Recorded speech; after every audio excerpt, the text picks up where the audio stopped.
Hello everyone, I'm Simran Kormata. I'm an intensivist. This is Kelly. She's our respiratory therapist. So while we're grappling with the COVID pandemic and we're worried about running short on ventilators, I would like to demonstrate how we can split one ventilator between two patients. So this is our COVID and Puritan Bennett 980 series. Inspiratory limb, expiratory limb. You can see I have attached an extra connection tubing on both sides to increase the length of the circuit so we can reach out to multiple patients. And I also have attached an extra HEPA filter here at my expiratory limb. So step one, we are going to connect two separate inspiratory circuits onto one single inspiratory limb. Okay, so here we have two separate inspiratory circuits, and we're going to be using this Y piece. You can see I've already connected my one-way valve onto each end of the Y piece. Okay.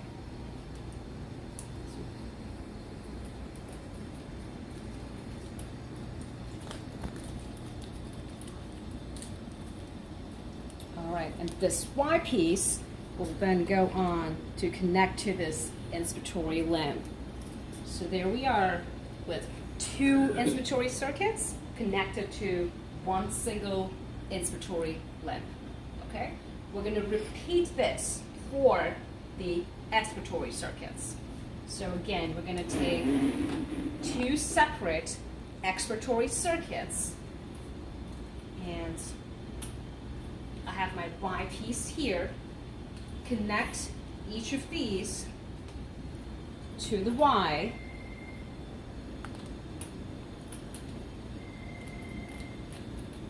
and now this Y piece will be connected to the expiratory limb.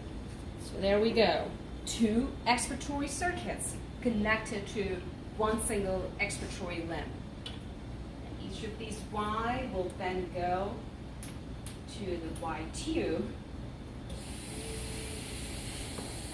Now each of these Y tubes will then be connected to ET tube and patient lungs.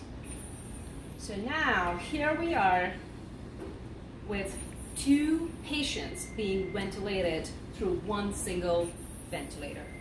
Okay? You can see the one-way valve for my expiratory limb is right here. Okay, can you do without a one-way valve?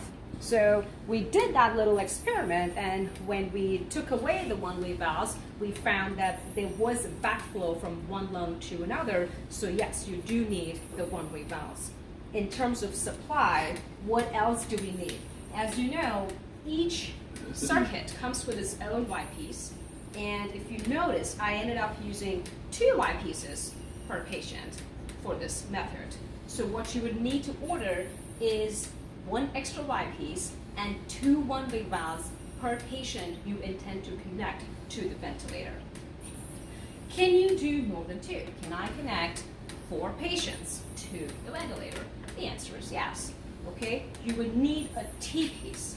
Now this T piece would then be connected over here on the inspiratory side, okay? And then each T piece will then be connected to its own Y piece. So basically you're gonna end up with 4 circuits here, and you're gonna do the same thing for the expiratory side, and you're gonna have 4 patients, okay, attached to one single ventilator.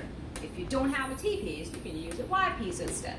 Every institute has their own different pieces and parts, and you can get creative with your own.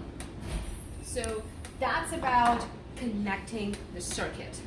In terms of ventilation strategy, so ventilation strategy is a little different when you're splitting ventilators. We're not going to go into too much detail in this video, but I'm going to highlight some very quick points.